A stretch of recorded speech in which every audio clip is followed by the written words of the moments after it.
स्वागत है। आज मैं आपको मेरे गांव सिरोंचा की जानकारी देने जा रही हूँ, जो कि महाराष्ट्र के आखिरी कोने पर स्थित है।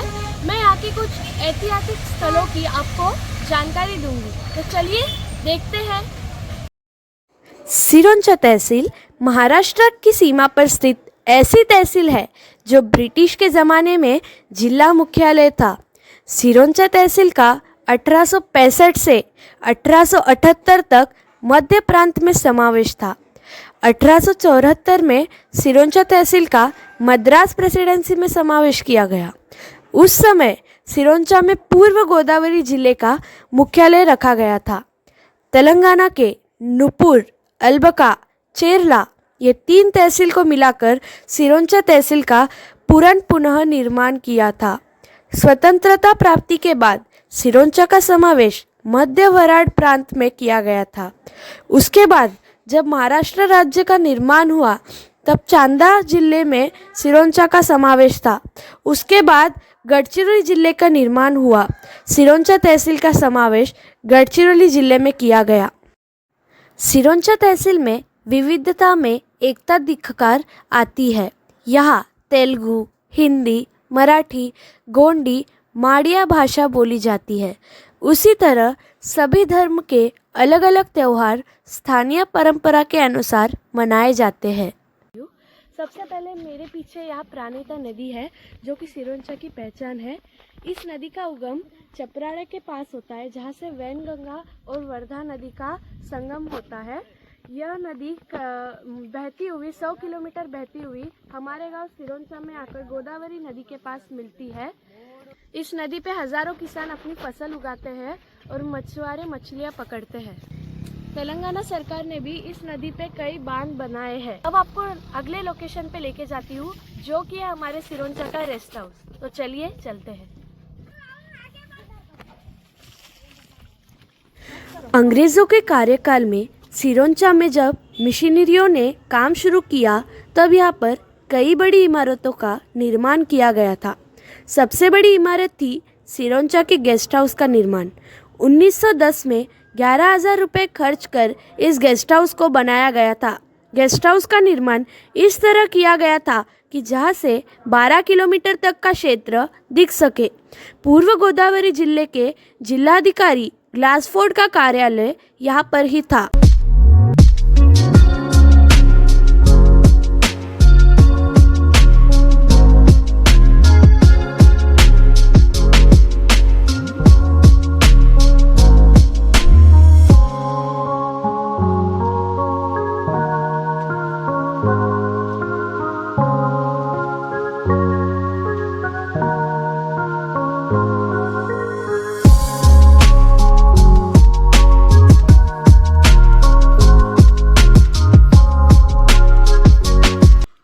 चुकी हूँ सिरोंचा के PWD रेस्ट हाउस के पास, जो कि एक रेस्ट हाउस ही नहीं बल्कि सिरोंचा को पहचान देने वाला एक ऐतिहासिक इमारत भी है।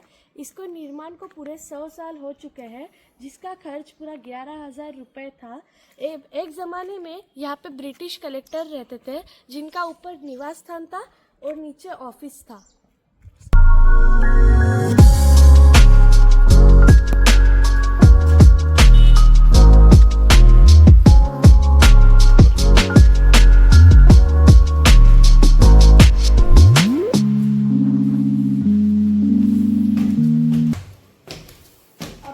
रेस्ट हाउस के ऊपर के स्थान पे ले जा रही थी।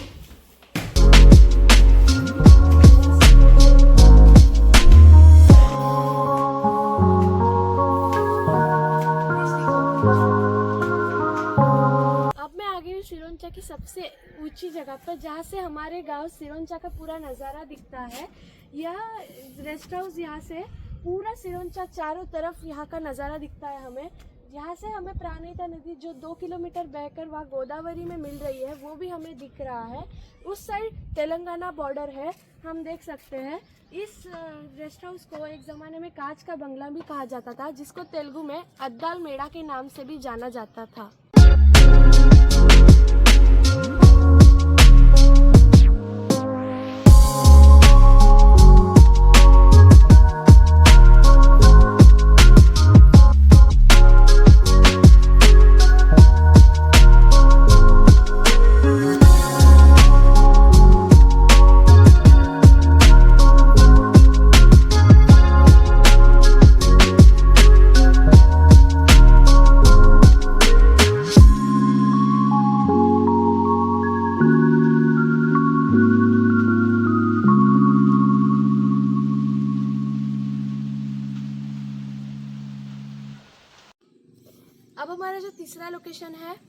है विठलेश्वर मंदिर। यह सिरोंचा जितना ऐतिहासिक है उतना धार्मिक भी है। यह मंदिर 600 साल पुराना है। यहाँ पे विठल, रुक्मिणी और शिवजी का भी मंदिर है।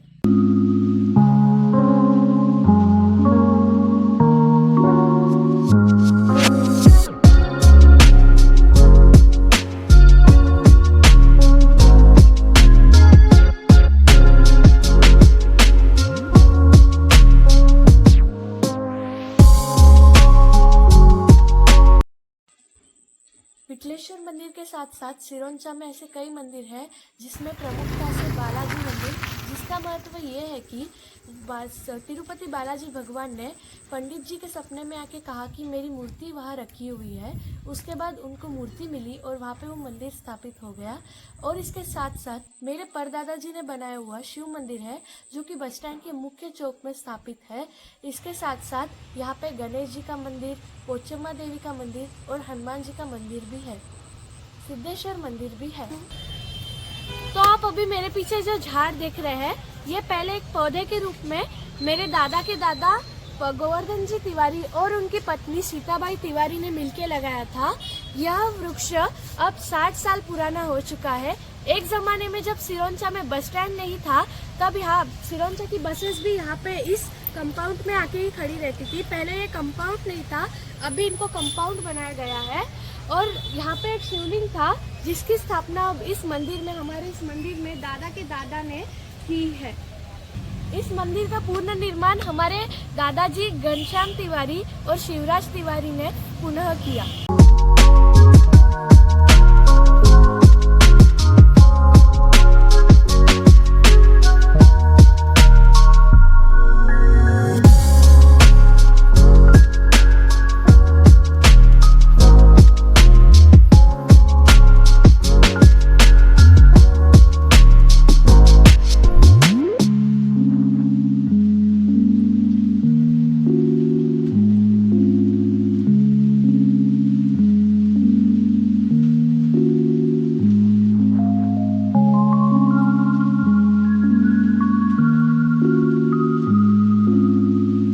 अंग्रेज़ों के ज़माने में सिरोंचा ईस्ट गोदावरी डिस्ट्रिक्ट का हेडक्वार्टर था। उस ज़माने में कई सारी सरकारी इमारतें बनाई गई थी, जिसमें से यह एक तहसील ऑफिस भी था। इसका निर्माण 1905 में हुआ था। ऐसी और कई सरकारी इमारतें हैं जिनका मैं आगे वीडियो में आपको जानकारी बताने जा रही हूँ। सिरोंचा तहसील ऑफिस की जो इमारत मौजूद है उसका निर्माण 1905 में किया गया था, जहां इस समय तत्कालीन डिप्टी कमिश्नर का कार्य चलता था। वहां से पास में डिप्टी कमिश्नर के लिए एक बंगले का निर्माण किया गया था, जिसे तहसीलदार के निवास स्थान के रूप में जाना जाता है। सिरोंचा पंचायत समिति की जो इमारत दिख रही है वह अंग्रेज़ों के कार्यकाल में डिस्ट्रिक्ट फंड ऑफिस थी, जिसका 1925 में निर्माण किया गया था। कानून व्यवस्था के लिए अंग्रेज़ों के कार्यकाल में सिरोंचा पुलिस थाने की इमारत का निर्माण किया था, जिसे 1907 में 7,721 रुपये खर्च कर बनाया गया था।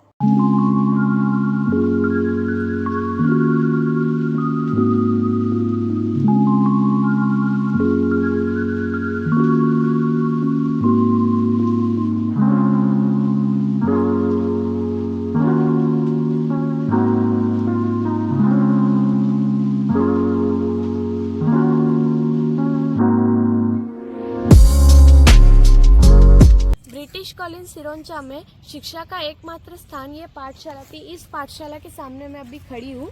इस पाठशाला का निर्माण 1907 में हुआ था।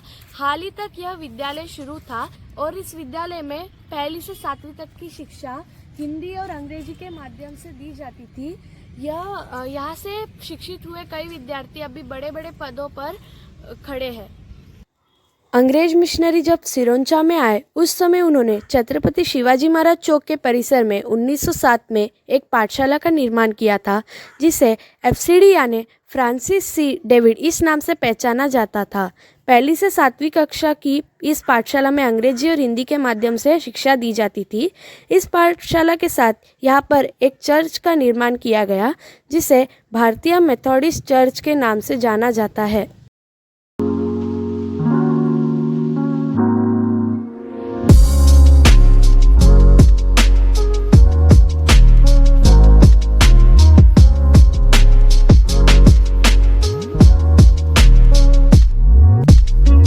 सिरोंचा जितना ही ऐतिहासिक है उतना सर्वधर्म संभाव इस एकता का प्रतीक भी है। उसका उदाहरण यह हज़रत वली हैदर शाह बाबा की दरगाह है। यहाँ पे हिंदू, मुस्लिम, सिख, ईसाई सब धर्म के लोग आके अपनी मन्नत मांगते हैं और मन्नत पूरी हो जाने के बाद चादर चढ़ाते हैं। दरगाह 200 साल पुरानी है। साल में एक बार उरुस होता है जो कि 2 दिन का होता है, जिसमें 3 राज्यों के लोग आते हैं। वो है छत्तीसगढ़, तेलंगाना और महाराष्ट्र के।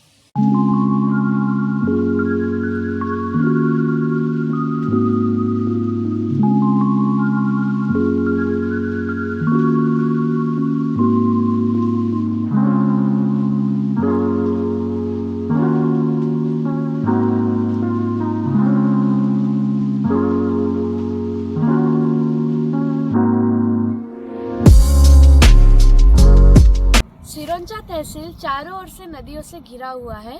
यहाँ सिरोंचा तहसील के आसपास गोदावरी, प्राणहिता और इंद्रावती नदियों का संगम है। आप देख सकते हैं मैं अभी प्राणहिता नदी के पुल पे खड़ी हूँ। जब सिरोंचा तहसील के पास पुल नहीं था तब यहाँ के लोग हैदराबाद, वरंगल और कई गाँव नाव से ही जाते थे। मैं खुद भी नाव से ही बहुत सफ़र करी हूँ, लेकिन 2015 के बाद से जब से ये पुल बना है लोगों का सफ़र आसान हो गया है।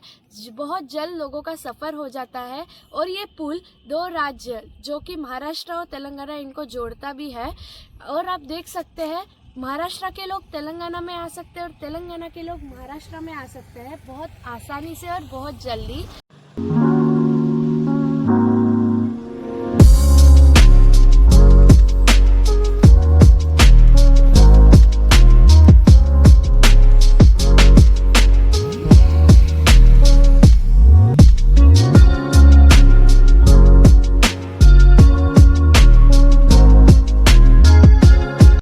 तो जैसे कि आज मैंने आप सबके सामने मेरे गांव सिरोंचा तहसील के बारे में कई जानकारियां बताई है।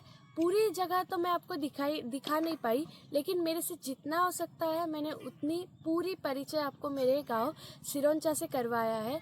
मेरा परिवार का और हमारे गांव सिरोंचा से बहुत बड़ा नाता है। हम हमारे सिरोंचा को कभी भी अलग नहीं कर सकते हमारे से। और ऐसे कई बहुत सारे जगहों के जानकारियाँ प्राप्त करने के लिए आपको मेरे चैनल एक्सप्लोर विथ रूपल को सब्सक्राइब करना पड़ेगा। लाइक कीजिए इस वीडियो को और शेयर कीजिए उन लोगों के साथ जिनको मेरे गांव सिरोंचा के बारे में जानना है। धन्यवाद।